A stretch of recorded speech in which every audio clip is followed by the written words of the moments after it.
Ladies and gentlemen, thank you very much for joining us this edition of Leak Project. I'm your host, Rex Bear, and we have Heidi with us and Nicole from Channel 27. Now, the great thing about today, folks, is not only are we going to get deep into the Eastern side of astrology on people's star charts, but also the Western side of astrology, and we're going to do some tarot readings as well. Now, I've never owned a tarot deck until about a week ago. I told you guys my little mind trip that I had on H.R. Giger and some of the cool paintings and photos that he puts together, just really weird art. And I ended up ordering a tarot set of his of 23 cards. And I'm actually going to pull a card today as well, just in the light of fun, I guess you could say. When in Rome, be a Roman. We're going to have some fun here. And you guys know my agnostic approach towards things. I definitely like to seek the truth, but I certainly don't know what it is. And I'm not bound to any religious preferences. So this is going to be very interesting to find out what comes from today. Now, as you guys heard earlier, Heidi and I talking about the concerns that I have with the inauguration, not only because of these mass protests that's going on, but also I want to bring to your attention, ladies and gentlemen, that the cameras, the body cams of security and police in DC during the inauguration are going to be shut off. They're saying from above, the top brass are saying you're not allowed to have your cameras on. And I find that very, very odd. Now, the official story is ACLU is defending the rights of the protesters because they don't want people like cops video cammering them while they're breaking the law doing protests because it might be used against them. So they're just looking out for the little people. But in reality, I see things a lot different, a lot more sinister. But that's a whole other podcast. We'll get into that later. It's great to have you both on the show with us here at the Leak Project. How's it going? It's going good. Yes, thanks for having us.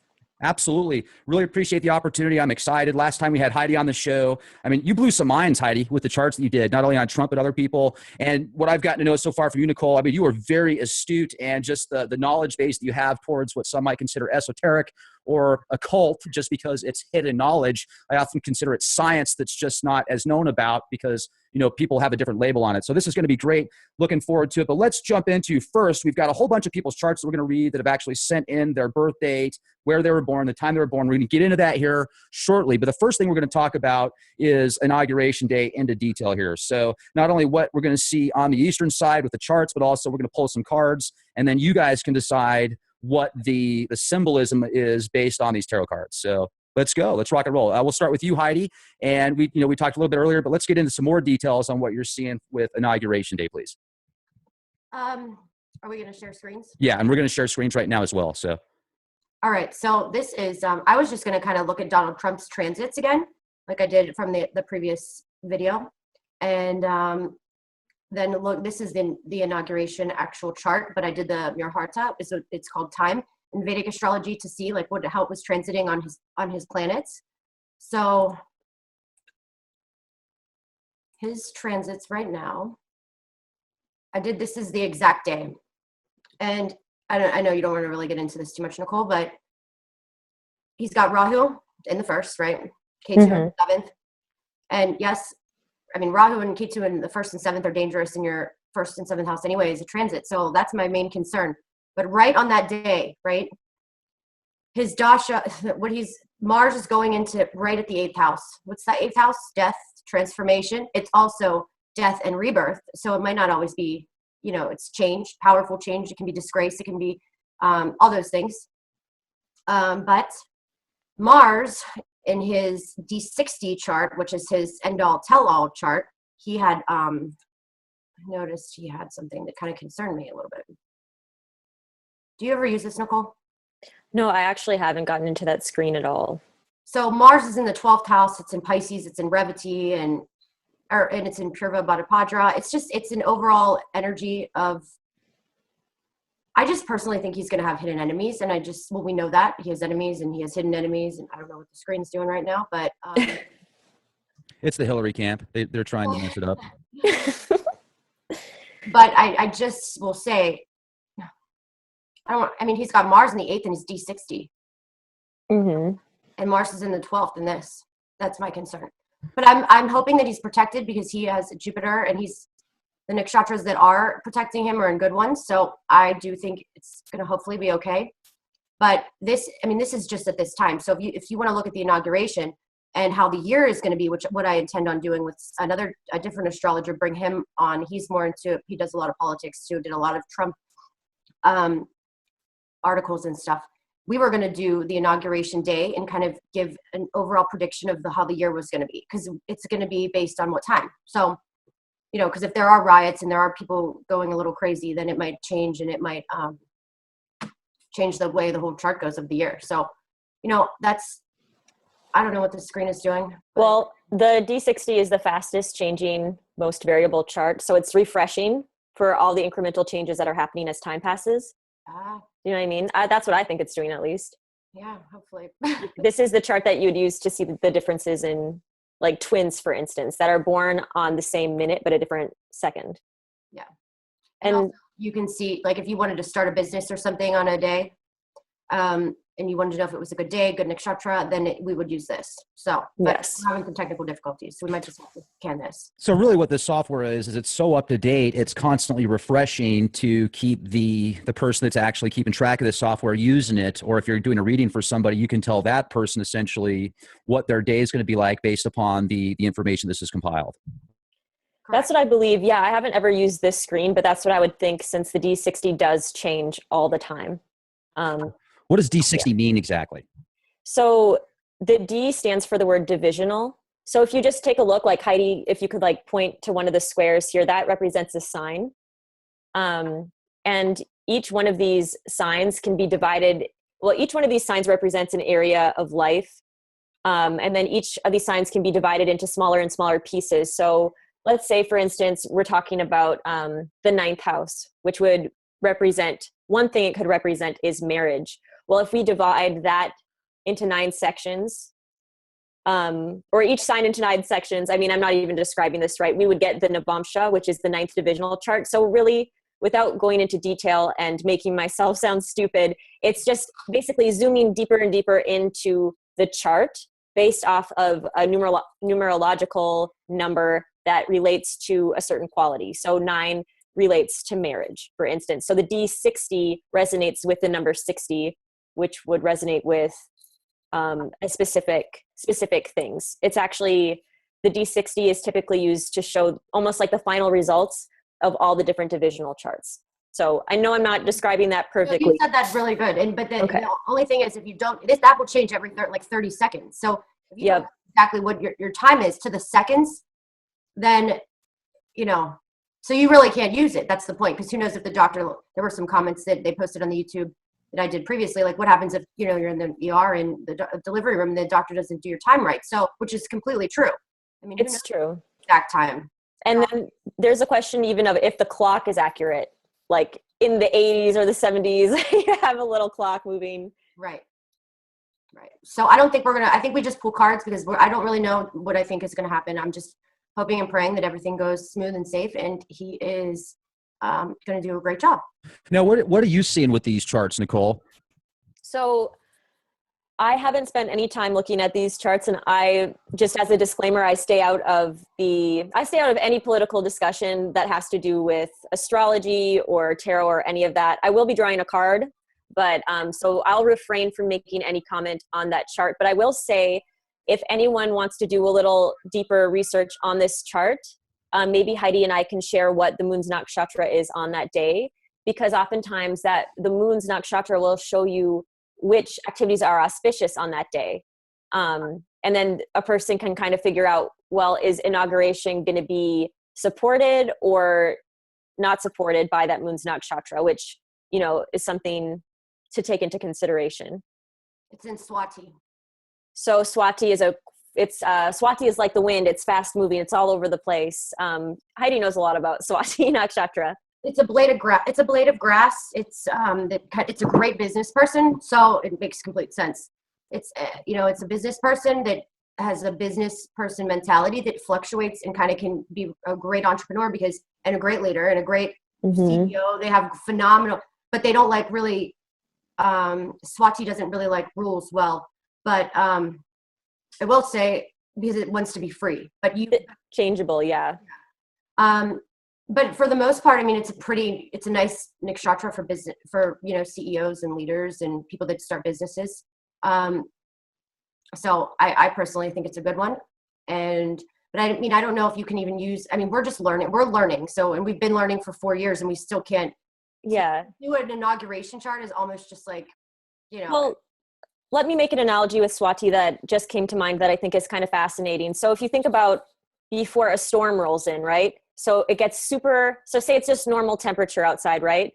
And then maybe if it's even a little cool outside.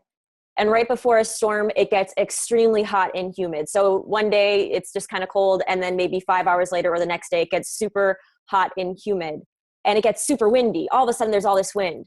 Well, without even a meteorologist telling you what's going on, if you're familiar with how air currents work, you would know a storm is coming, right? So I always think of wind as being something that brings in change, right?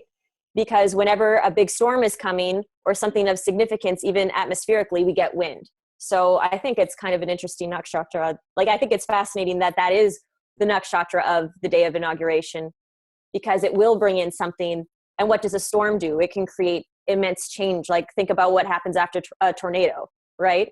And sometimes it's a positive change, because what if the earth is like completely parched and then a storm comes and it refreshes and nourishes the earth? So we know something's coming, but without like me looking at this or anything. One other thing, Swati is ruled by Rahu. So Rahu is pretty chaotic. Yep. So it's going to be a chaotic day, in my opinion. It's just going to be, I just think it's going to be tough. It's going to be a tough day. And that's all I really feel good saying, because it's just one of those charts that Mars is in the part of Pisces that isn't like the nice brevity friendly Pisces. It's a spiritual one, but it also can be the part of Pisces, that like if somebody doesn't have a good nakshatra that's like that, it can go a little south. So just leave it at that. Yeah. We'll leave it at that. Stay tuned. More to come. We'll see what's going to happen here in a couple of days, and certainly time will tell. And I'm going to stay optimistic on this. I just find it very interesting with all this predictive programming in the media, White House down, designated survivor. And then you read about these murals that are painted in LA of 60 different people's blood. They put together 20 pints of blood and paint an anti-Trump mural and all this kind of stuff. And once again, I'm certainly not on any political train by any means, but what I do see is an opportunity here where this might be that fresh start. And what you just said, the way that you use that wind analogy, I think that's pretty cool. So I'm going to stay optimistic on that, and we'll leave it at that, ladies and gentlemen. Stay tuned. Come back on the 20th, and we'll keep you updated. And definitely check out Channel 27 on YouTube. Now, let's turn off the screen here, and let's pull some cards, and let's see what comes to people's minds. This is going to be interesting. This will be kind of an experiment, ladies and gentlemen, because what we're going to do right now is we're each going to pull a card from a tarot deck. And you guys, once again, I've never owned a tarot deck until about a week ago. And I did this. I bought this deck also to kind of do like a podcast and show you guys how just wild some of H.R. Giger's artwork is. It's just so far out. But anyway, we're all going to pull a card here. We'll see what pulls up. And I'm going to quit sharing the screen here. Can I say a good thing about Nicole's tarot readings? She is probably, so another thing when you do charts, you have to have somebody that has a good tarot. Like if you want a good tarot reading, they have to have that. And Nicole is a phenomenal tarot card reader. She's done many for me on like the day of something happening, and I swear they have always happened to the T. I have never met somebody that has got it spot on so well, so good. So cool. All right. I'm going to put you on speed dial, Nicole. You're on my best friends list now. That's awesome. You and all my friends. Right Help on. me. So how do we turn off the screen here then? I think if you could stop sharing it on your end, because I tried to do it and it wasn't letting me. And then what we'll do is we'll pull some cards here. And all right, so I'm actually going to just be, as you guys can see here, I'm just kind of shuffling these up. I don't know what I'm getting here. So I'm just going to keep shuffling them. Is that how you do it? I just have really big cards, so I have I have to really shuffle. Yeah, shuffle like them. one at a time here. No. All right, let's see. Still going. So, as I'm doing this, ladies and gentlemen, I am focusing on what is going to happen Inauguration Day. What is going to happen Inauguration Day? What is going to happen? What is going to happen? Okay. I think I can fill the card. Wow. I already drew mine. Wow. Looks like the Ace of Cups. Up. It's upright. Yes, and I'm not going to say anything, but remember we were talking about the storm and it could have been a tornado. Here, this is water, right? Yeah. Yeah. Which means emotionally. It's MAGA. MAGA, there's an M in it. MAGA. Huh. MAGA nakshatra is Trump's ascendant nakshatra. The Ace card. Fascinating. So meditate on all of that. That's a positive one. This is positive. It's all about new beginnings. So I would really meditate on all the symbolism, the dove, this, which actually kind of is an alchemical symbol. Yeah. There's a lot. I mean, it's not just alchemical. It's like 1,000 different things. But it's funny. It is wind right there on the side. Yeah. The Ace of Cups. I think I'm not going to pull a card. Go ahead. No, you pull the you card. are. Your turn, Heidi.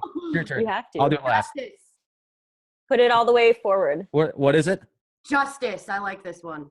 And it was upright. Oh my goodness. The Justice card. It's pretty The incredible. Justice card, ladies and That gentlemen. looks like him too, a little bit, if he had long hair. Oh yeah. And the red, Yeah. like association with his chart. Yeah. Good. Woo, I'm feeling good about this. That is fascinating. Okay. All right. So I think I sense the card that I'm going to pull right here. This is it. Is this it? Oh, Yeah. no, that's not it. This is it. This is the card. No. All right. Here we go. No. All right. What does it say? Wheel of Fortune. Oh, the Wheel of Fortune. The Wheel of Fortune card in a very transhuman, dark, archaic, very interesting way. Okay. So the Wheel of Fortune card. Fascinating. All right. So ladies and gentlemen, whatever that means in your mind, the Wheel of Fortune card. So we've got the Ace of Cups. We've got the Justice card and the Wheel of Fortune. This is an incredible power pack. And then certainly what you just showed us, this is fascinating. All right. So enough about that. We've had our fun and hopefully things will go well Inauguration Day and change will be for the better. Now we're going to get into some of the charts that have been put together by these two from people that have listened to the Leak Project, and they sent in their birth data. And I'll let you guys take over. So what do we got? What's the first one we're going to be looking at? So, God, do you want to tell our plan just so you can explain it, Nicole? Just when I'm getting this up. Yeah, I can. And just for the people that sent in the birth times, we should say the birth date and the time. Obviously, your identity will be concealed, but just so that you know we're talking about you. So that'll be fun.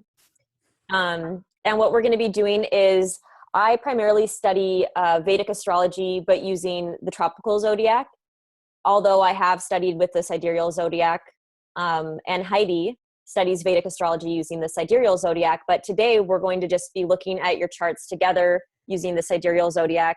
And we are just going to point out some interesting things with each chart.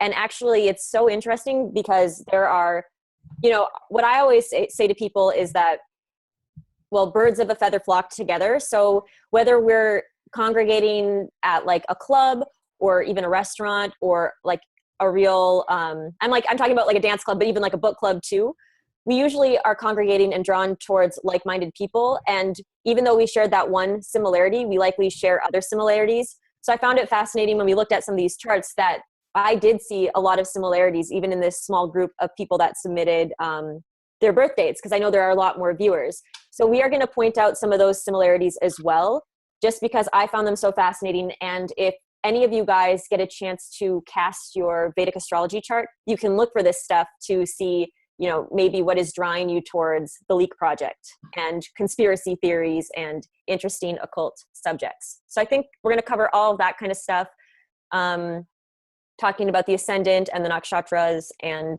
I might be forgetting something, Heidi. Yeah, so we think to make it the most effective, because in order to study a Vedic astrology chart and actually give a reading, it takes us about 2 hours at minimum just to go over certain things. And honestly, it's not doing justice to just start rambling stuff off. So we thought it would be the best to give you your ascendant and talk to you about your ascendant. And we're going to talk to you about your ascendant nakshatra, and we're going to talk to you about where Rahu and Ketu sit. So you're kind of like your karmic house. So where you'll see probably a lot of transformation, a lot of change, a lot of ups and downs, and some, we're also going to talk about maybe key points if something sticks out to us like that is, feels like we should share with you. But we're going to keep it pretty brief because in order to have a reading, you need to be on the phone with us too, because, well, for me, like I do, when I do readings for people, I ask them, I write down a lot of stuff and I'll ask them questions. And as like I'm reading them and talking to them and reading the planets, the charts can go different ways. And it helps to have somebody on the phone. So, because a planet means a million different things. So if it, aspects, and there's just so many things that it really makes the most sense to just do it this way. So this particular, I guess I'll just start. Is that good? Can you see it, Nicole? Yes, but can you actually do the split North and South Indian? Because I have an easier time seeing some things with the North Indian. So go one over to screens, and then it says like north, south screen. Yeah, just go back to screens, right, down, down. So that should be helpful. And then maybe put the dignities or something down there and the charakarkas. So this individual, it's a female, we do that. You know, I would have to say that this is an Aquarius ascendant. So Aquariuses tend to be very eclectic, different, and not in a bad way, just they are definitely unique and they see things their way. And, but they really do, like, they're very, like they're the people that might dye their hair different colors and be, you know, get tattoos and stuff just to express their creativity. Also, it's in the nakshatra of Purva Bhadra, and that is, so these are, I'm just going to write down some of my notes that I wrote, but very charming, sweet. Definitely this person, I have to say, I think, in my opinion, could possibly be into music. I wrote very sociable, kind of like the party people, very kind and generous. They get more God-fearing with age. They can be very materialistic, great writer and a great speaker. And it could be like music writing or something of that sort. It's just because it's writing doesn't mean it has to be, you know, but this is like, in my opinion, like the entertainment chart. That's how I kind of looked at this. What about you, Nicole? What do you say about the ascendant?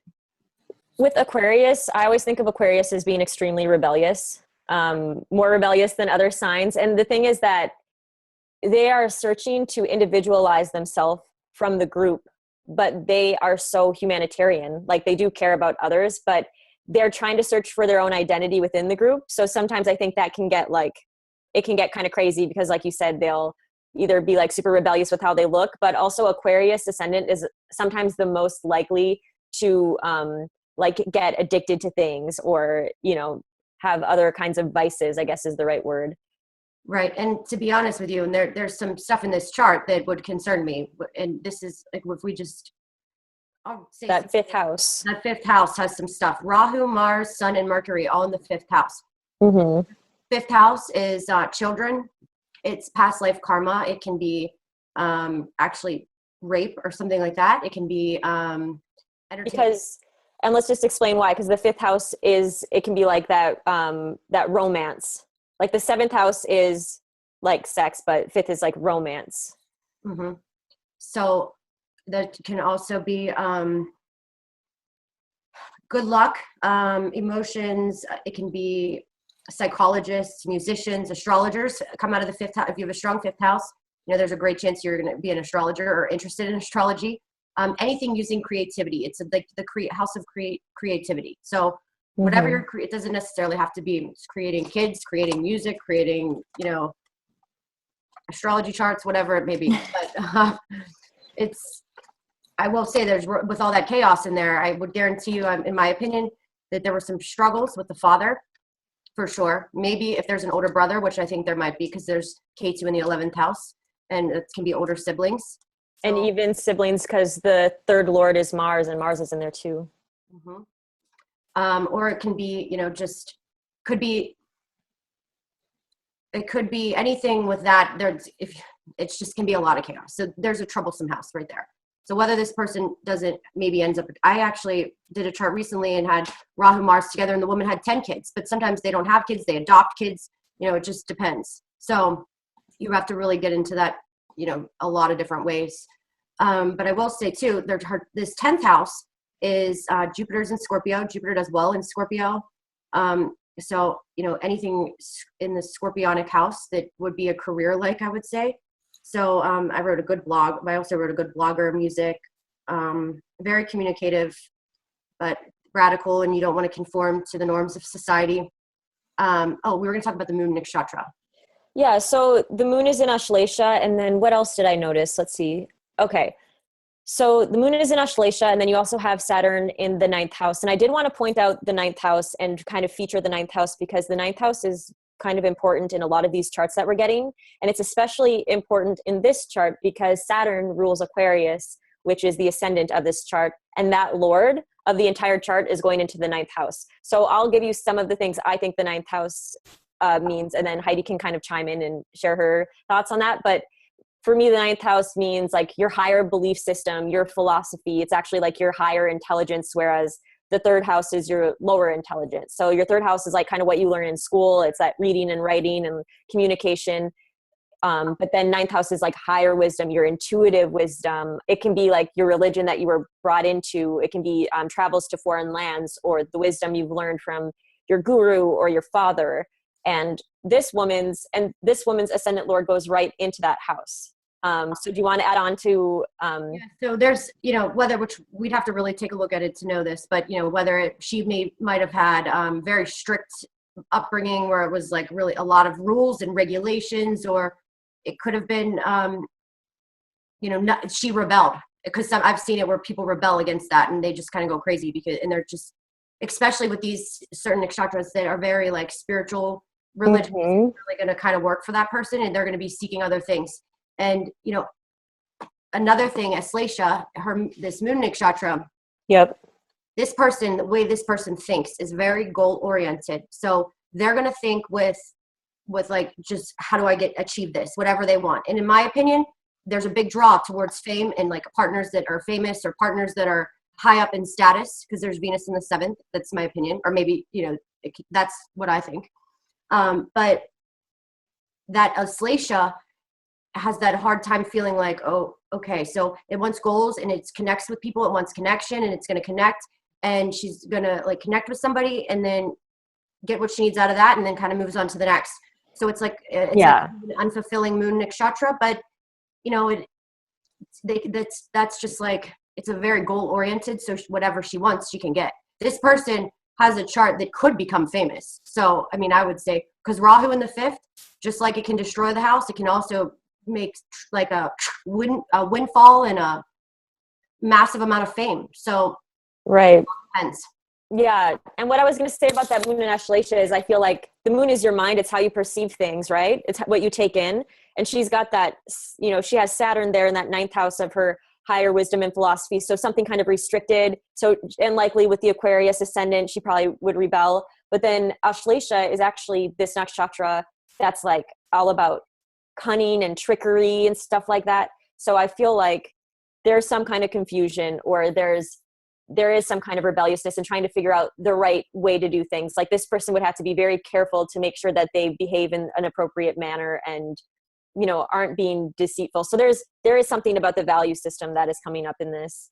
I'm not articulating it perfectly, but Aslesha it can be like kind of deceitful in a way. And yeah, but it is moon in Cancer is good. So moon is in its own house, and that's in this woman's house of health. So actually having a strong 6th lord in its own house is good for the health. So I do want this woman to know that, right? Yeah. I think this is a woman. I don't know. Maybe it's not, but.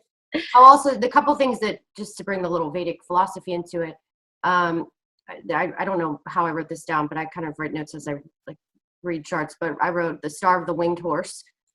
It's honors and success after the storm. So it can be later life success. So possibly it's the later one is part of the nakshatra. And right. Also I don't know why I wrote unicorns down. So maybe you liked unicorns as a child. Oh, it's like the one horned, like I can't remember the name of it, but it's like the goat god.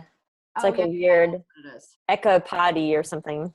Right. So I wrote, this is also all about transformation with a sacrifice for a higher cause to change the world. So this person probably does really want to help and heal the world, but it can have a dark side because it keeps secrets of the feelings of how they really feel about the world. So it can be a little turbulent. I would say this could be a turbulent chart, but definitely has potential for fame and happiness. And, if you surround yourself with the right people, the right groups, because K2 in the 11th is going to kind of give you some shitty friends and shitty network circles. So maybe even addictive people that screw you over, addictions, or just not the right people. So you got to be like us and start screening everybody. Yeah. Also, you brought up a really good point. So this is a recurring theme. So I think it would probably be pretty accurate for this person that the moon is in the 6th house. So the mind is going to spend a lot of time in 6th house matters. So that means like they would have to deal with competition and conflict. And like you were saying before, conflict with the mother, we were talking about that at some point. Yeah.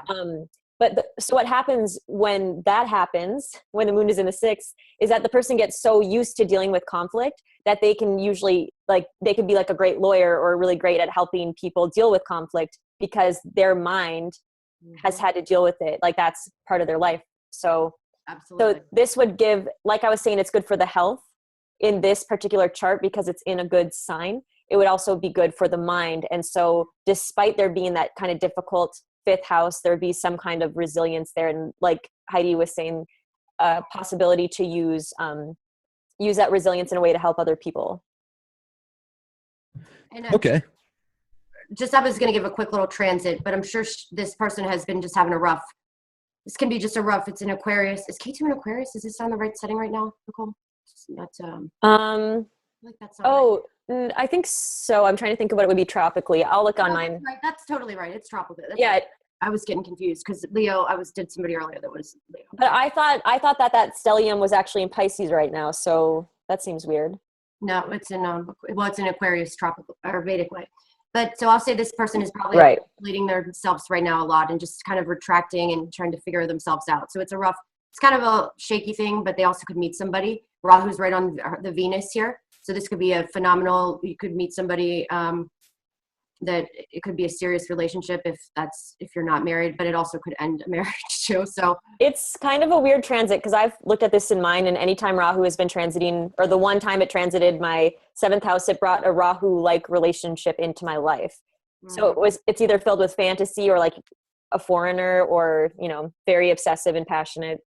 Yeah. And then also Saturn's going to be getting out of your 10th. So you'll probably feel a little bit less, turbulent with career, because anytime Saturn's there, it's just going to give you a little setback. It's going to give you a couple of hurdles. And, so it's been kind of, I'd say, a little rough. It's not been the easiest time for career, but you probably can you've made some great strides, and, you're trying to figure everything out with K2 in the first. But that's about all we can say with just looking at the transits, because I kind of just did that randomly. And we said we were going to do that. All right. So next. Rex, do you have any questions? No, I'm just actually enjoying what you guys are saying. I'm doing my best to put it all together because I just don't know the details as much as you both do. I know you've been studying it a lot more than I have. So essentially, though, you did a good job breaking down some of their better opportunities in life and things that they should try and avoid. And I did notice that one thing when you brought up all of the different planets in that one house. That's one thing I do know to look for now after I had the first interview with Heidi where she said, oh, yeah, by the way, a surgeon and a serial killer. What's the difference? One usually gets paid more than the other. That's the difference.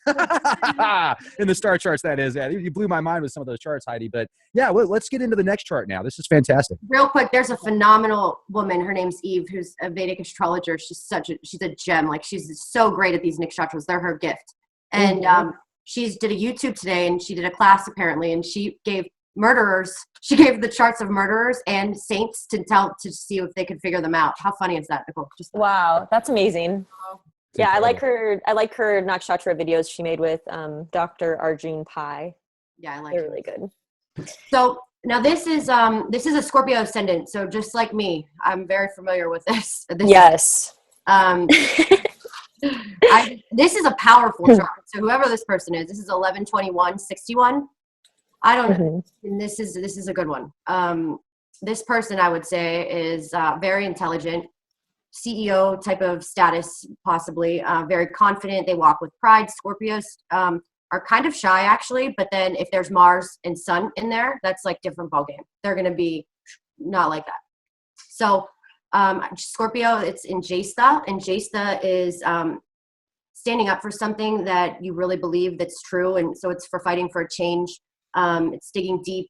It's like a warrior. So this person could have definitely been in the military, could have been, and can be an engineer, could be law enforcement, could be a politician, could have a father that's a politician or a father that's famous. This person could be a professional athlete. It's kind of, this is a pretty powerful.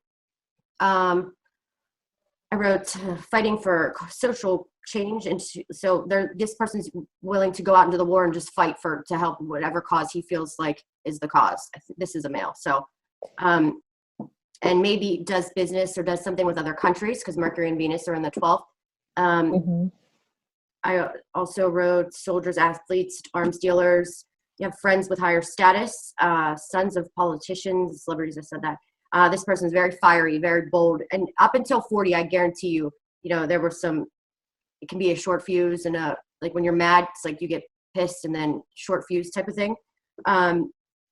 But it's in your Mars, which is this strong force, is in Anurata, and Anurata is all about being somebody's friend, and it's a very softer side of Scorpio. And Anurata is about kind of figuring out what's going on in somebody's head and being their friend because you want to help them.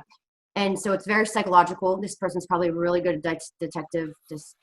Like, so this person could be like a government profiler or something, big time, I would say. But there are difficulties. So it's with friendships. So they've been burned. Scorpios get burned all the time, relationships, all that stuff. It's a very turbulent sign, but they're not usually surprised, you know. And Mars and Sun in the first, even though there's some chaos in this chart with, I think, siblings, third house,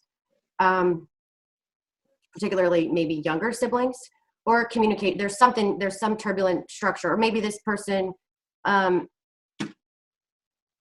there's some turbulence with communication. I don't know. But long story short, the willpower that this individual has is like through the roof. So, I mean, all the strong planets, God, what do you have to say? You covered so much of it. I was going to point out that fiery ascendant because you have Scorpio. Yeah, well, you have Mars in its own sign. I know Scorpio isn't a fire sign, but still, like, that's such a fiery planet right there with the sun. So that's huge. And Anuradha is really good for military. And there's a compassionate nature to Anuradha as well, that understanding of friendship. Other things I could point out is, again, I wanted to point out the third house, ninth house axis. This is appearing again very strongly. So all of you watching, if you can cast a chart with sidereal calculations, you will probably find you have a lot of planets in the ninth house or a lot of planets in the third house, and at least one planet or something happening in that ninth house, because in this individual, they have K2, which represents like past life or something you're really good at naturally. And that is in the third house of like intellectual thought. Like I said, it's like reading and writing. It's what you can take in with your mind and intellectualize. And then what this person is developing in this lifetime is Rahu in the ninth house, which we were kind of saying before is higher philosophy, intuition, this higher wisdom, not the lower wisdom, but the higher wisdom. So I feel like a lot of people that are drawn to kind of discovering the truth or a truth that they think exists will have something in the ninth house. And with Rahu there, they are willing to kind of like overthrow sort of what's happening. I actually took a few notes too, just to see if I forgot anything. But people with Rahu in the ninth house, sometimes they will adopt a new culture or religion. So Heidi pointed out the 12th house. This person has Mercury and Venus there. When those two are conjunct, they show a place where we have a great interest. So we'll probably spend a lot of time on whatever house they're in. So probably interested in different cultures or into spirituality, because that's what the 12th house can mean, or jails, anything with the 12th house. I think this person could be an attorney too, have some sort of law degree, contract, something of that sort. That is also ninth house's law. So sometimes with Rahu in the ninth house, a person will want to create their own religion or their own set of rules. So I think people interested in conspiracy theories or interested in different philosophies, they really are trying to create something that works for them. They're going to have trouble with their siblings no matter what, because K2 is in the third. And people with a strong ninth house, they really want to understand themselves. And so just by extension of that, they're going to want to understand the world. So pay attention to that. I think that's very strong in this chart as well. Or something maybe it could be with the father and authority figure. So like this is another chart though. This is somebody that could have been in jail. Like if you looked at this, so this person could have gone to jail too. Right. Because of the fighting or something. I mean, who knows? But I'm not saying that that's happened, but just so you know, that is a possibility without digging too deep into it. But that just shows you how much this person could be this or it can be that, you know? So yep. That's when a deeper analysis would be helpful, right? Yes. Which is why, like I was telling Heidi before, and sorry if I'm interrupting you, sometimes I can't hear you. But like I'll spend a week looking at a chart. So to do these kinds of quick things is very difficult for me as I'm still learning. I'm not an expert, I should say, but we both just love doing this and we're willing to share what we know with the world. Sometimes, now let me jump in real quick too, Nicole. Sometimes that, in my opinion, is better than somebody that just does charts. And when you have a passion for something, or if you start doing something and then you get so good at it, you love it, and then you find out you can make a living doing that. And that's great too, because, obviously people that are the best at things, they start doing it just as a hobby, and then they find a way to magically do it and be able to pay their bills too. And then they're usually better at that because of that reason, because it's a passion of theirs. So I appreciate that about both of you, is your passion. And, when we had Heidi on before, she was able to put some just really good details down. She did my charts and was able to explain things about me that I was like, wow, have you tapped my phone or something? You know, it was Yeah, pretty she's cool. insane. And the fact that you both kind of put this together now, I mean, this is the first time that I've had a chance to speak with you, Nicole, but I really appreciate the way that you harmonize and both of you together. I mean, it's kind of like an unstoppable force here because you can kind of pick up on things that maybe one of you didn't see. Oh yeah, that makes sense, and add to that. So you guys are really hitting home on a lot of things. But what I'm picking up here is on these people's charts, it's like, it's one of two. It could be light or dark. So there's that polar opposite in this bipolar world that we tend to live in. It seems like it really just depends on who that is as a person. They have the choice to make one of those decisions. So it's not like everything is set in stone, but there's paths and things in place where people can make certain decisions, correct? Correct. Yeah. Correct. And I will tell you, if people are trying to seek the truth via the Leak Project, they're probably trying to harmonize and gain control over these planetary energies that Heidi and I are picking up on as being difficult. Because when people are searching for truth, they're, like I said, they're searching for themselves. And so I think that if, any of these people that have sent their information to you are likely on that journey. So maybe they have had a rough past or things that have happened to them. But in general, if someone's trying to improve their life with knowledge, they're probably not currently a criminal. Right. And who knows though? And I have talked to, and this is where I think astrology can help people so much because, you can be honest and it is what it is. It's the truth. And when you tell somebody something that totally didn't believe astrology and you say, they're like, how the hell did she know that? Which that's what happened with me. Your skeletons come out and you're like, oh God, what else do they know? But and when you learn this, and the beauty of this is each planet has these nakshatras that really, like, they can be really good. And just because they're in a chaotic house doesn't mean that, like, you might learn something from a big mistake, and your soul though is really pure, and you just were with the wrong people, the wrong place, the wrong time, and you learn that you have other gifts. I mean, this is like your DNA in a way. It's things that you think of that, maybe that first person isn't a musician, but maybe she should try. Like, who knows? I mean, because she's got some powerful things there. So don't give up on that if that's what you want to do.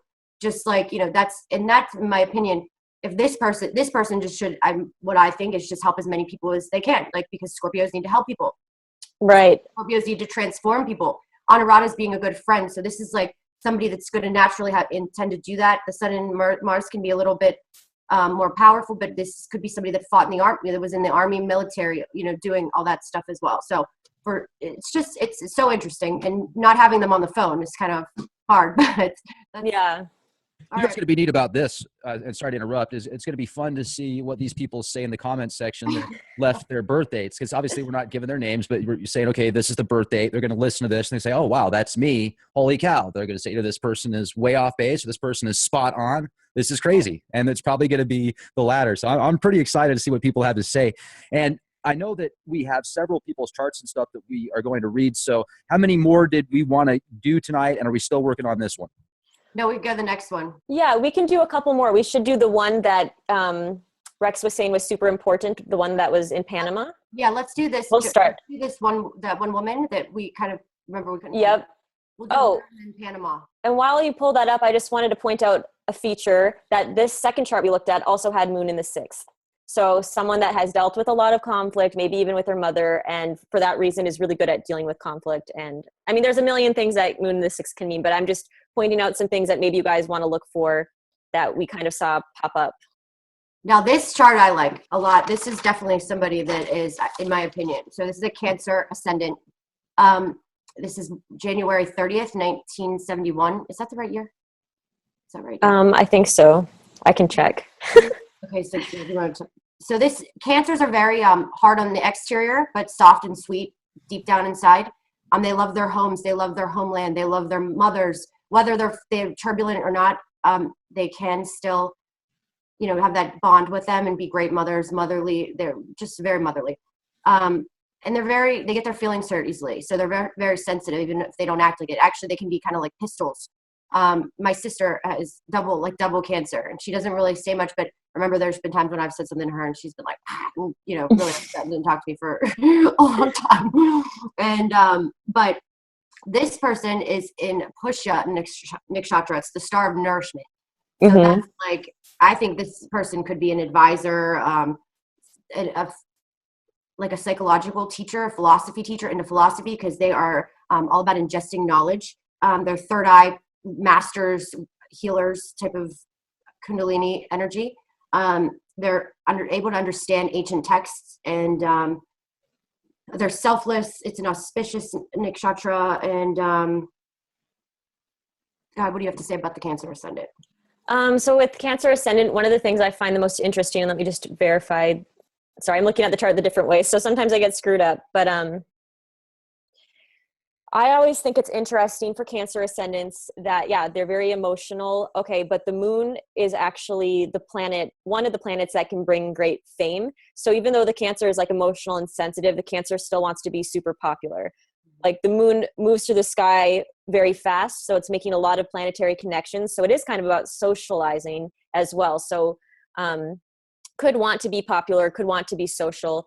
And another thing about Cancer Ascendant, which I've seen in people's charts that I've read, is that sometimes their relationships, they can have relationship problems. And the reason why is because Saturn rules their 7th house and their 8th house. So it's ruling their house of partnership, but also their house of great transformation, death, disgrace. And also Saturn is an old planet, or it's called like the old planet, or symbolizes aging, I should say.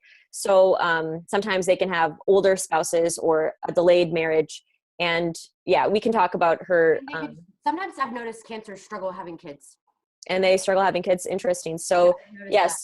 So I wonder if, I'm trying to think of that aspect. Would Saturn be aspecting the 5th house then?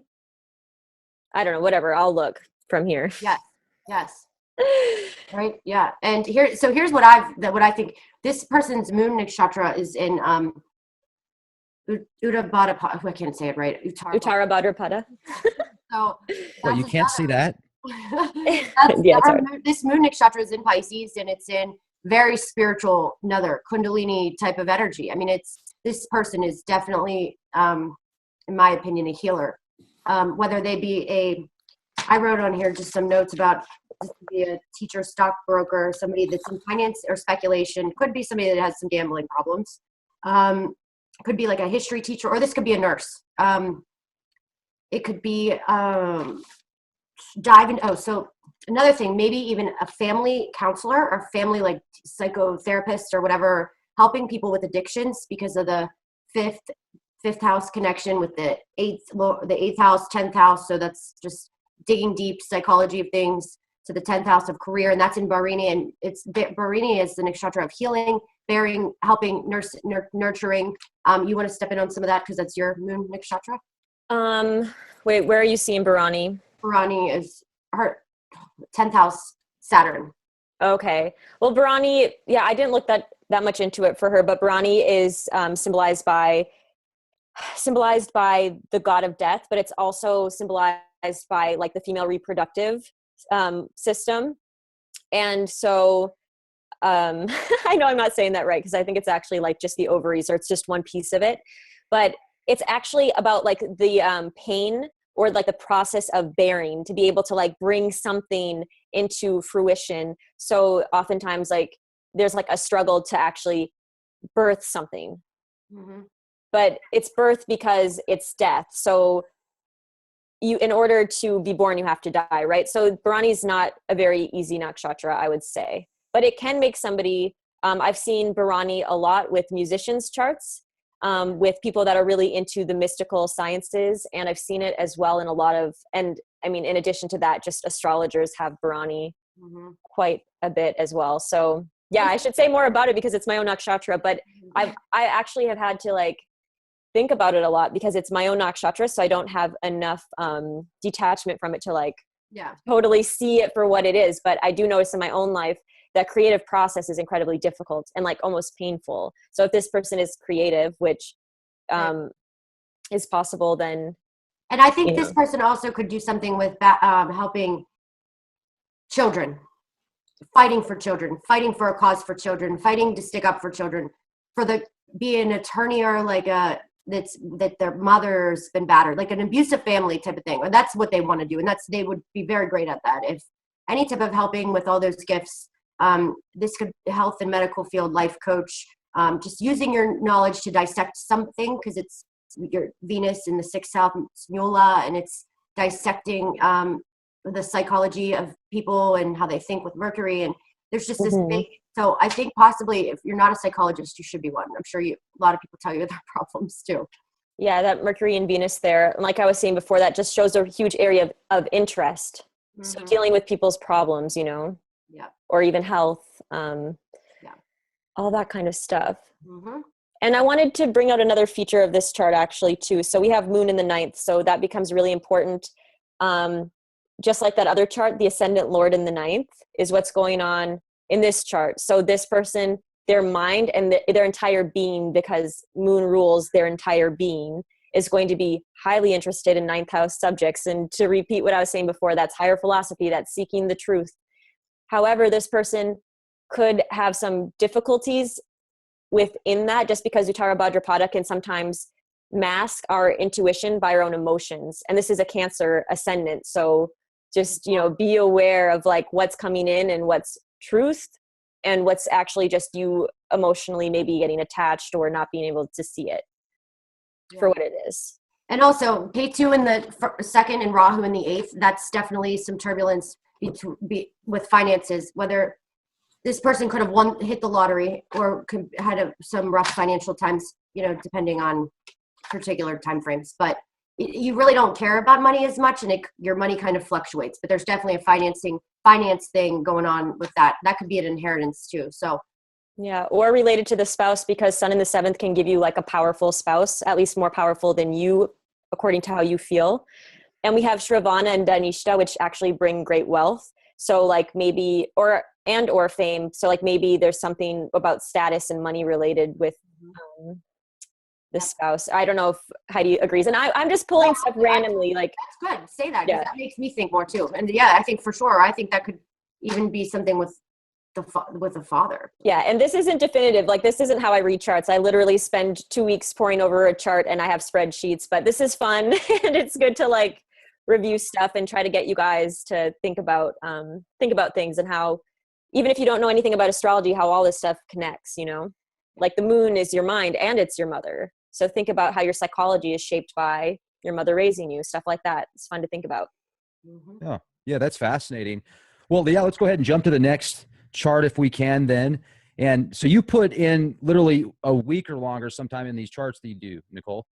Yes, I do. And it's because I'm kind of in full-time student mode. So I'm spending the majority of my time studying. So when I read charts, I'm like making sure I'm integrating everything I'm learning and being as thorough as I can, because I'm still like learning all these different new techniques.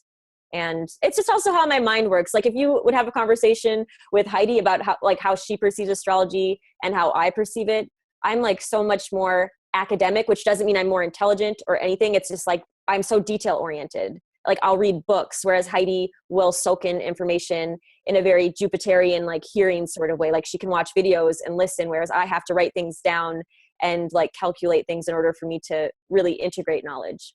Yeah, mine's all patterns too. So like I've read so many charts just for my own good, just to see how everybody is, like I said in the last YouTube. So mine's more just repetition, and I've learned everybody's charts just to see who I keep out of my life and not. And who's like who to do business with, because these are things that, you know, are very important.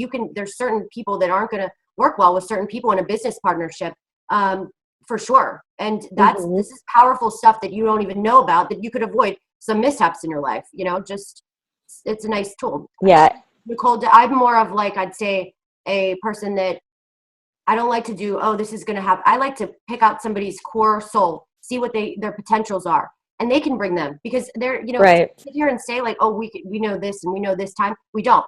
And we know we could be, but the minute an astrologer does start doing that, you know, it's, it can be like a curse in my opinion. I just think it can be, I just like trying to bring the positive out, whether somebody has been, show them some light a little bit because there's a lot of darkness. And I've noticed with this set of charts that I've done recently, it's been different people, different patterns, because a lot of people that are in astrology and they get their charts done are people that are in astrology. So they're already kind of like, they've already found themselves, and, you know, they're studying it. And the people that I know in Vedic astrology, but this is more of, you know, just, this is different, because this is people that are looking at a conspiracy channel Yeah. about Trump. Either they hate him or love him. So it's going to be, it's been a different crowd. But I mean, that's how I found you, Rex, and why I was on your show. So I'm the same way, investigators. Yeah. This is a bunch of investigators. And I will say I admire Heidi's way of reading so much, and I feel like I could really benefit from integrating her approach into my approach.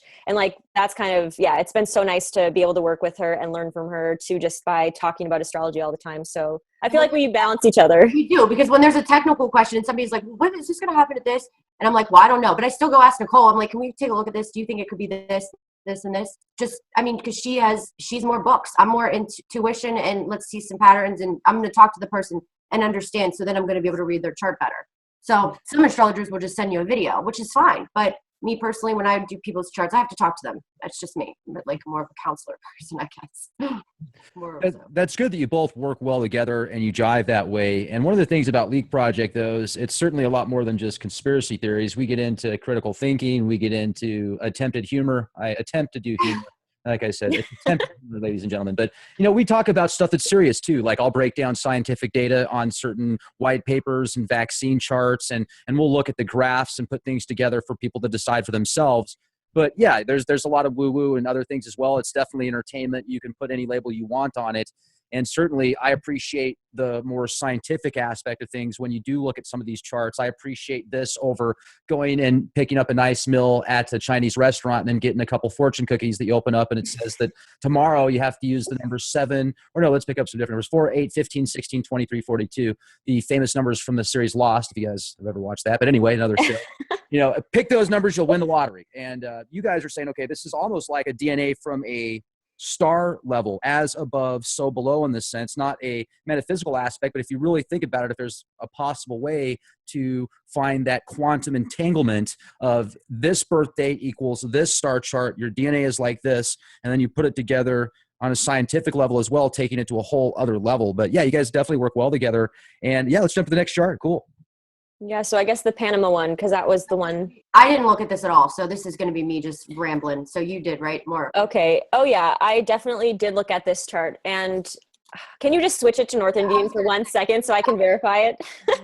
So, okay, what's actually interesting is I've read that when you don't have any planets in the angles, that you can actually kind of be like a renunciate, or someone that wants to leave the active outside. Like, I'm going to try to make things happen in my life, because the angles are all about action and they're about doing things in the world. They're the natural areas that house the cardinal signs, and cardinal signs are active. They want to do things in the world. They're that impulse, that start, that initiative. So immediately when I saw this chart, I thought, in some way or another, or at some point in this person's life, they're probably going to kind of want to kind of isolate or escape, whether that means they become a monk or they just go out, somewhere else in the world. I would have to look deeper into the chart, but that's kind of the first thing that I really noticed. And then let's see what else we have going on. I can't see, or I guess, do you know what the ascendant, the Lagna nakshatra? I might not read it, but it's same as yours. Okay, so we already kind of talked about that this person with Bharani, it's all about the a struggle to go through the creative process. It's birth only in the sense that it's related to death. And there's so much imagery with that, but I'll just leave it at that. The Mars, and I'd say this person, the house of speech, family values, the house of gains, this person has Mars and Jupiter together. So, I was going to point that out. So yeah, continue, and then I'll add on to that right away. And I think that's somebody intense. It's powerful. That could even be maybe even a singer. I don't know. So sometimes Mars and Jupiter together can bring a lot of money. And so there it is in the house of finances. But here's an even cooler aspect, I think. Or wait, maybe not with this chart. And it's in Critica. Critica is all about cutting through. Okay. To get to the whatever. Oh, I thought I saw something with this chart, but now I'm second guessing it. Okay, never mind. Let me see what else if I wrote any. Ardra? Did you write that? The moon in Ardra. Okay, yeah. So Ardra nakshatra is all about it's the storm, and it's a very difficult and turbulent nakshatra. So it's hard for the mind to be in that particular nakshatra. But the cool thing about this, and I did write a few notes, is that with this particular pada, this person can use communication to transform. And so since Ardra represents a storm and storms bring electricity, this person could be so good at communicating really crazy ideas, like even crazy ideas about political candidates using the internet. So we have the storm, electricity allows us all these crazy technologies. So this person can definitely do some communicating using the internet to bring some really interesting information into the world. And that's why I wanted to point out again this 3-9 axis, because we have Saturn again in the 9th house. And so all the things I said about Saturn in the 9th house hold true. And just to kind of look at this chart in particular, so we have this mind that wants to transform using communication. And maybe it's because this 9th house of higher beliefs has been restricted by this Saturn, right? So this person could be maybe turned off to their, the religion that they grew up in or the culture that they grew up in. And so they also would be interested in doing something different with their belief. Or they could be like super dogmatic. It really depends on. This is also a natural healer because Venus, Mercury, and Rahu are all in. Look at that screen. Venus, Rahu, and Mars are all in. Rahu and Mercury are in Shatabishak. I don't know how to say it right. Sorry, Shatabishak, but it's a 100 healers. So this person's all about healing, and whether they're healing people on the internet, healing people in Mars in Critica, that like surgeons and nurses come out of that too. I would say Ardra's a lot of musicians and actually doctors. I've been noticing musicians. Oh yeah, we were talking about musicians. I forgot about that. Yeah. And then the 5th house of MAGA.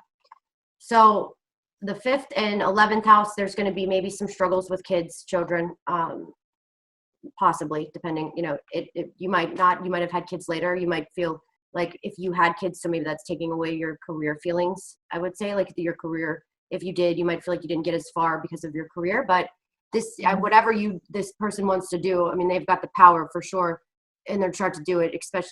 And if I saw they were born, I don't know where they live now, but if they lived in Panama, Sun in the 12th makes sense if they live in another country, right? Foreign lands, right. So this person, I would say,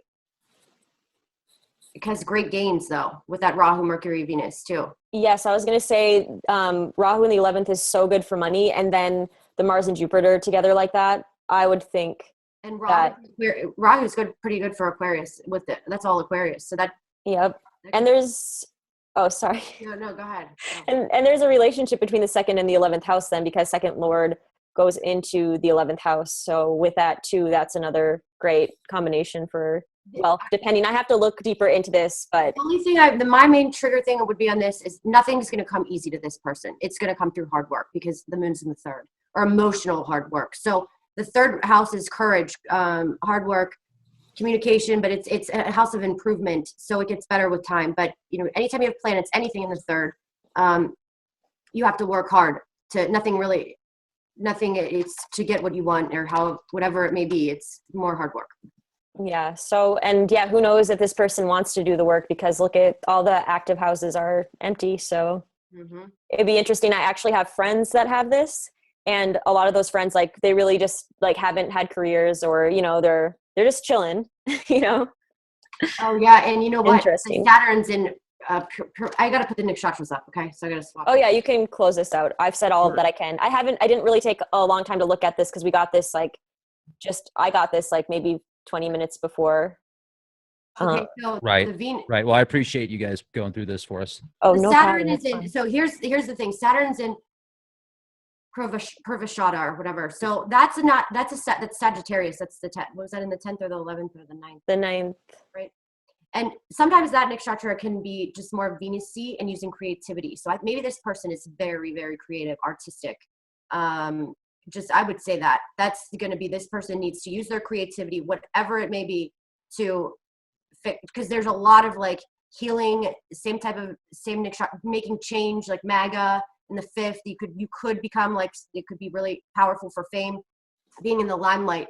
And I think you need to look at doing it on the internet. So that's just my opinion. Yeah, with that 3rd house, like I was saying, to use the technology with that Ardra Nakshatra, it's so important to use electricity, use the power of the storm. Yep. And it will get better over time. And even if it's if it's something in IT, or if it's your music, or if it's, it could be just healing too. So anything like that, but Purvashada is very Venetian and very a lot of them can be very healthy and interested in health awareness, and depending on which pada, which I don't, very into like yoga and just eating healthy and organic foods and all of that kind of stuff. So, Oh my gosh, this looks scary.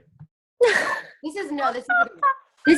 is a Sagittarius ascendant. So somebody that can be just very, well, it's only 2 degrees, so we'd have to make sure that time was right. But it's in the Mula, so digging to the deep root of things to help heal, I would say, is the focus of Mula, and just getting more details and digging down to the deep roots of things. It's the root. It's so a lot of health and organic people that like organic foods grow their own foods. I noticed a lot of people that like dogs, any type of pets, dogs comes out of because it's ruled by K2. And so, K2 rules dogs. They're like, right.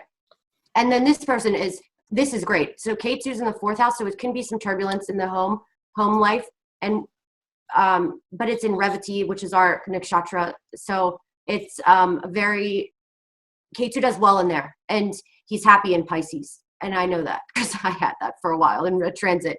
And it's somebody that's very, I would say emotion, like the happiness and the emotions and everything is in gravity. So this person could be very, very creative too. Very creative, I would say.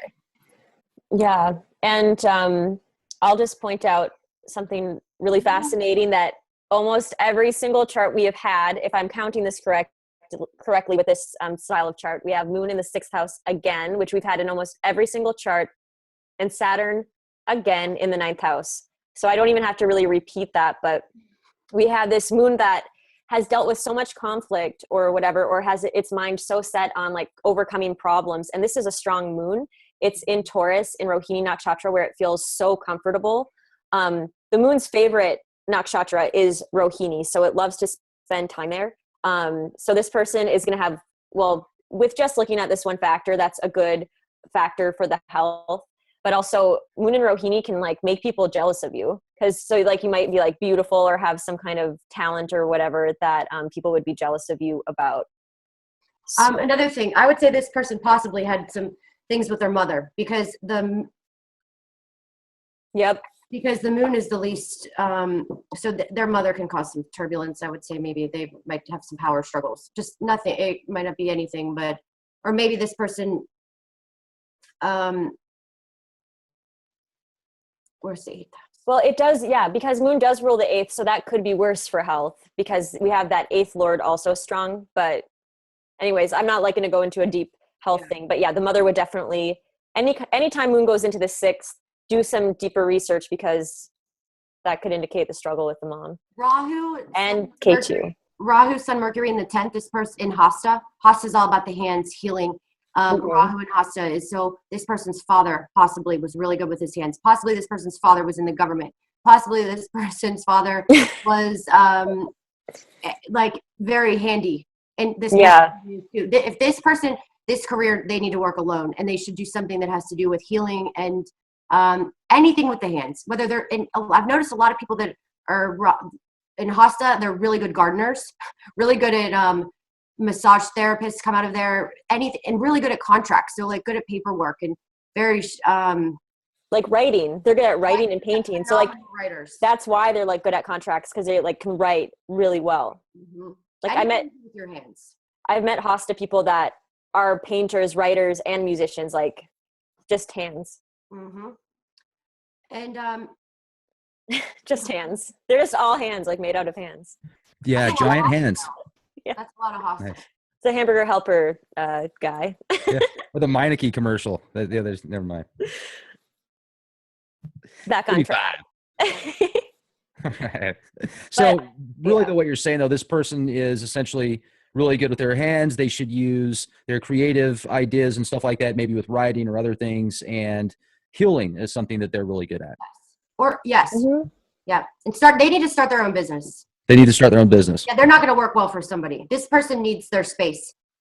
Most do with some conjunctions like this. Just this person's going to feel like they need to retreat and go into like their own.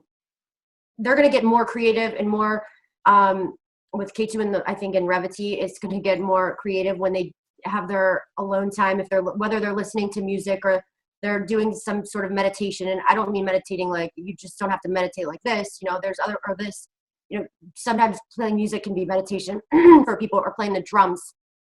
Oh yeah, definitely.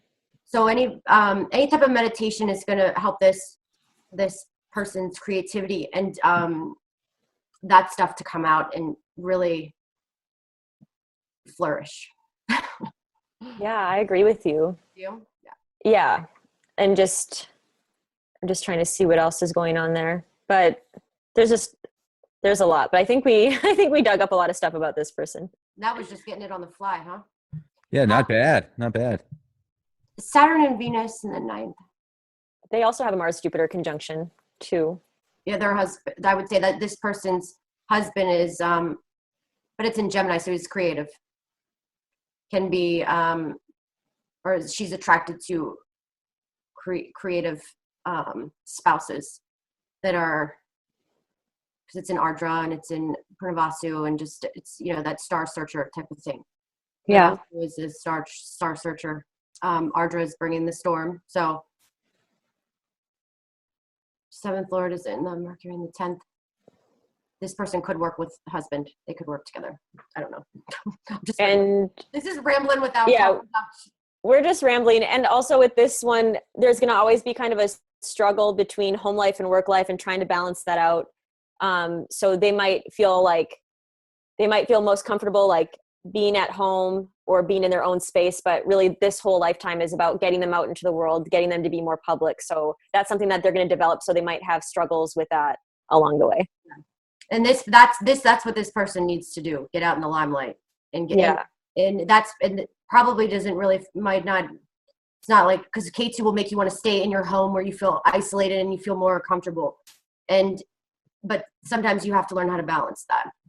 And with that Virgo, with Rahu and Virgo, like maybe developing some parts of your life that are more Virgo. So like managing things better, like taking care of the details. Whereas like Pisces is a super dreamy, like I'm just going to lay in bed all day and do nothing. This Virgo is like, no, we're going to do the work and we're going to do it like to the T perfectly. So yeah, you have a lot to develop. That person also could be obsessed with details. Like that person could be, everything has got to be details. I mean, like my neighbor has a lot of planets in Hasta and she is the most. Well, especially at this age, because this is 1977 they were born, so they definitely already have started to develop that, because that's when Rahu kind of ripens. Right. Starting to ripen, I think. Maybe even a greenhouse or like organic food store. That's what's coming to my mind. Yeah. I mean, this is all like I'm just going to say this again. Like I actually use a different zodiac, so I'm just kind of like flying by the seat of my pants right here with Heidi. Artistic. I think this person is very artistic. Yeah. Saturn and Venus, I've seen art, and it's in the nakshatra that Venus is in, is an artistic one too. Yeah. Well, I think that's really accurate. Yeah. Well, I don't know the person, but this person is actually a professor for astrophysics and talks like the gentleman on Ferris Bueller's Day Off. So. Well, that would be I'm that totally Saturn. joking. Oh. I was going to say, I had to throw Saturn, a curveball your way there for a second. No, you actually did a good job, because that 9th house is like, could be somebody that works or that's in that higher education though. Mm-hmm. So it wasn't like, it's not that crazy. Like you could have picked a worse. Sagittarius also, there's a lot of them that can be in that field. Professors. Philosophy teachers. Matter of fact, that is completely accurate. So Rex's intuition is too strong to make a joke. But it is good. Dang it, I tried. See what happens when I tried? So Sagittarius is that. So. Sorry, what? I totally interrupted you. What did you say? I said that's it. So are we doing another one, or what do we do? I think that pretty much sums it up. So I definitely want to give a shout out to your YouTube channel, and that's going to be channel 27. I'll leave a link specifically in the description box, ladies and gentlemen, if you want to get access to the most recent updates, and definitely check back because they're going to do continual updates. They're hopefully going to be regulars here on Leak Project. So not only can we do user charts, but also we can look at somebody that's in a certain industry or works for a certain business, or, maybe it's a security officer or somebody that works for the FBI or a detective, or maybe it's somebody that's an astrophysicist. Like I just said, we're going to do different charts with different people and then see kind of what breaks it down to make that person the way that they are. So I'm really excited for that. And anything else you want to share this before we close out and say goodnight to the audience? No, it was fun. That was fun. Heidi, what's your website, or are you going to post that website? We'll post it. Okay. Yeah. So we can both be reached via the website, or there's going to be some contact info. So yeah, this is all new to us. Kind of started Yeah. when I just decided to say, oh yeah, I'll do an interview on astrology. Sure, why not? I kind of put you on the spot earlier today also. With yeah, thanks for that too. That was, you like to catch me right on the spot. Right on the spot. I was waiting Like, I'm leaving right now. I can't. I'm like, you have no choice. We have to do this right now. It's important. So I'm glad we got it out there, though. I mean, people really appreciate that, especially because due to the fact that time is limited, I think that it was important for some reason. So hopefully it was just a bad feeling in my gut. And anyway, we'll see what happens. But hey, let's just say this. We had really good tarot cards. And for me to pick a good tarot card is that's not normal, because I usually, I'm like, I'm never touching this tarot deck ever again, because it's always like the negative ones, the reversed. So the fact that I picked a good one, in my opinion, saying something. Nicole picked a card, saying something, and you're intuitive as can be. Well, and I just looked up that card actually, and to see what the description of was according to the tarot deck book that it came with. And it's actually like a harmonizing card that kind of brings the yin and the yang together. So the Wheel of Fortune, it's got the 8 symbol. If you actually look at the card, it's it's the symbol of infinity. And obviously it had the male and the feminine aspect in there in a very dark, weird aspect. But anyway, so yeah, it's an interesting card, and we'll see what happens. I'm certainly excited for the future. And also, ladies and gentlemen, check out youtube.com/Clandestine Time Lord if you haven't become a member already, and leakproject.com. So thanks for everything, guys. This was awesome. Thanks for having us.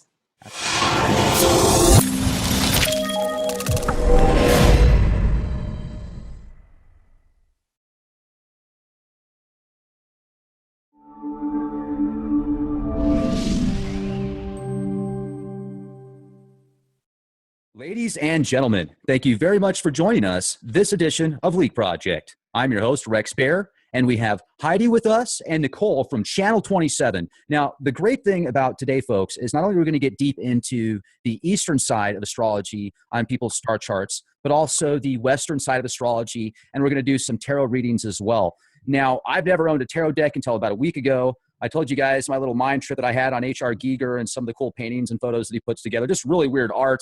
And I ended up ordering a tarot set of his of 23 cards. And I'm actually going to pull a card today as well, just in the light of fun, I guess you could say. When in Rome, be a Roman. We're going to have some fun here. And you guys know my agnostic approach towards things. I definitely like to seek the truth, but I certainly don't know what it is. And I'm not bound to any religious preferences. So this is going to be very interesting to find out what comes from today. Now, as you guys heard earlier, Heidi and I talking about the concerns that I have with the inauguration, not only because of these mass protests that's going on, but also I want to bring to your attention, ladies and gentlemen, that the cameras, the body cams of security and police in DC during the inauguration are going to be shut off. They're saying from above, the top brass are saying you're not allowed to have your cameras on.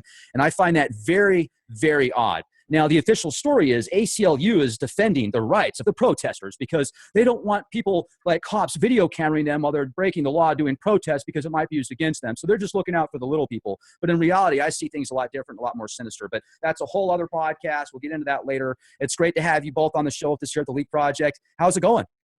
It's going good. Yes, thanks for having us.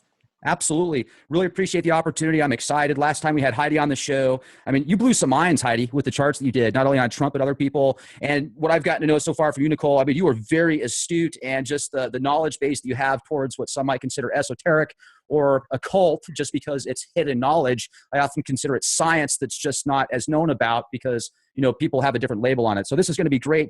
Looking forward to it. But let's jump into first. We've got a whole bunch of people's charts that we're going to read that have actually sent in their birth date, where they were born, the time they were born. We're going to get into that here shortly. But the first thing we're going to talk about is Inauguration Day into detail here. So not only what we're going to see on the Eastern side with the charts, but also we're going to pull some cards, and then you guys can decide what the symbolism is based on these tarot cards. So let's go. Let's rock and roll. We'll start with you, Heidi.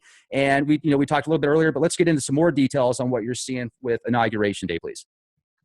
Are we going to share screens? Yeah, and we're going to share screens right now as well. So All right, so this is, I was just going to kind of look at Donald Trump's transits again, like I did from the previous video.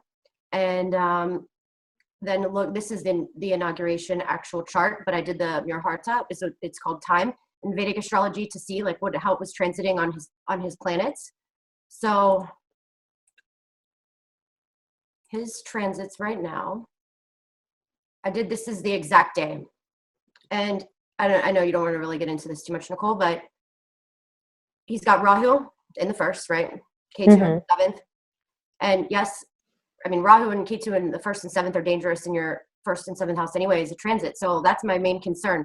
But right on that day, right, his dasha, Mars is going into right at the eighth house. What's that eighth house? Death, transformation. It's also death and rebirth. So it might not always be, it's change, powerful change. It can be disgrace. It can be all those things. But Mars, in his D60 chart, which is his end-all tell-all chart, he had, I noticed he had something that kind of concerned me a little bit. Do you ever use this, Nicole? No, I actually haven't gotten into that screen at all. So Mars is in the 12th house. It's in Pisces. It's in Revati, and it's in Purva Bhattapadra. It's an overall energy of, I just personally think he's going to have hidden enemies. And we know that he has enemies and he has hidden enemies. And I don't know what the screen's doing right now, but. It's the Hillary camp. They're trying to mess it up. But I just will say, he's got Mars in the 8th and his D60.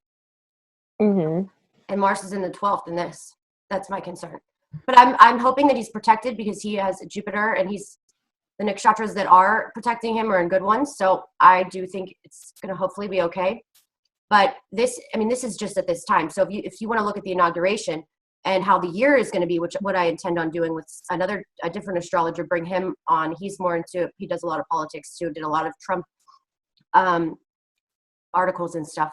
We were going to do the inauguration day and kind of give an overall prediction of how the year was going to be, because it's going to be based on what time. So, because if there are riots and there are people going a little crazy, then it might change, and it might change the way the whole chart goes of the year. So, I don't know what the screen is doing. Well, the D60 is the fastest changing, most variable chart. So it's refreshing for all the incremental changes that are happening as time passes. You know what I mean? That's what I think it's doing, at least. Yeah, hopefully. This is the chart that you'd use to see the differences in, like, twins, for instance, that are born on the same minute but a different second. Yeah. And also, you can see, like, if you wanted to start a business or something on a day, and you wanted to know if it was a good day, good nakshatra, then we would use this. So, yes, we're having some technical difficulties, so we might just have to can this. So really what this software is it's so up to date, it's constantly refreshing to keep the person that's actually keeping track of the software using it. Or if you're doing a reading for somebody, you can tell that person essentially what their day is going to be like based upon the information this is compiled. That's what I believe. Yeah, I haven't ever used this screen, but that's what I would think, since the D60 does change all the time. What does D60 mean exactly? So the D stands for the word divisional. So if you just take a look, like Heidi, if you could like point to one of the squares here, that represents a sign. And each one of these signs can be divided. Well, each one of these signs represents an area of life. And then each of these signs can be divided into smaller and smaller pieces. So let's say, for instance, we're talking about the ninth house, which would represent, one thing it could represent is marriage.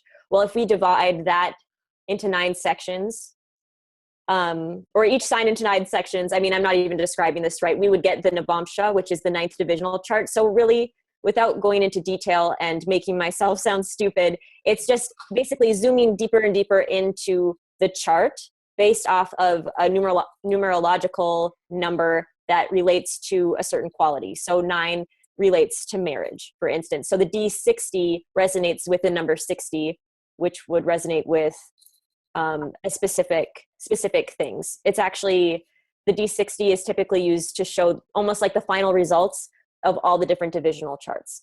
So I know I'm not describing that perfectly. No, you said that's really good. But the only thing is, if you don't, that will change every 30 seconds. So if you know exactly what your time is to the seconds, then, so you really can't use it. That's the point. Because who knows if the doctor, there were some comments that they posted on the YouTube that I did previously. Like what happens if, you know, you're in the ER and the delivery room, the doctor doesn't do your time right. So, which is completely true. I mean, who knows It's true. the exact time. And then there's a question even of if the clock is accurate, like in the 80s or the 70s, you have a little clock moving. Right.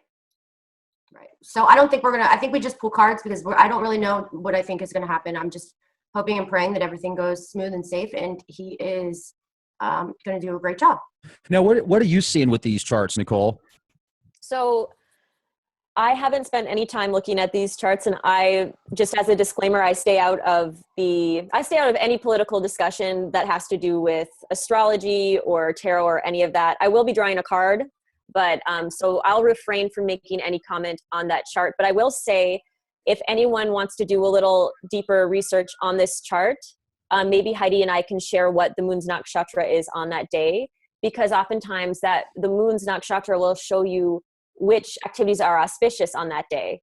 And then a person can kind of figure out, well, is inauguration going to be supported or not supported by that moon's nakshatra, which, you know, is something to take into consideration.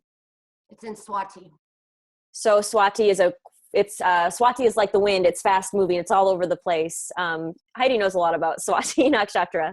It's a blade of grass. It's a blade of grass. It's a great business person. So it makes complete sense. It's it's a business person that has a business person mentality that fluctuates and kind of can be a great entrepreneur and a great leader and a great CEO. They have phenomenal, but they don't like really. Swati doesn't really like rules well, but I will say because it wants to be free, but changeable, yeah. But for the most part, I mean, it's a nice nakshatra for business, for, you know, CEOs and leaders and people that start businesses. So I personally think it's a good one. But I mean, I don't know if you can even use, I mean, we're learning. So, and we've been learning for 4 years and we still can't do an inauguration chart is almost just like, you know. Well, let me make an analogy with Swati that just came to mind that I think is kind of fascinating. So if you think about before a storm rolls in, right? So it gets so say it's just normal temperature outside, right? And then maybe if it's even a little cool outside. And right before a storm, it gets extremely hot and humid. So one day it's just kind of cold, and then maybe 5 hours later or the next day it gets super hot and humid. And it gets super windy. All of a sudden there's all this wind. Well, without even a meteorologist telling you what's going on, if you're familiar with how air currents work, you would know a storm is coming, right? So I always think of wind as being something that brings in change, right? Because whenever a big storm is coming or something of significance, even atmospherically, we get wind. So I think it's kind of an interesting nakshatra. Like, I think it's fascinating that is the nakshatra of the day of inauguration, because it will bring in something. And what does a storm do? It can create immense change. Like, think about what happens after a tornado, right? And sometimes it's a positive change, because what if the earth is like completely parched and then a storm comes and it refreshes and nourishes the earth? So we know something's coming, but without like me looking at this or anything. One other thing, Swati is ruled by Rahu. So Rahu is pretty chaotic. Yep. So it's going to be a chaotic day, in my opinion. It's just going to be, I just think it's going to be tough.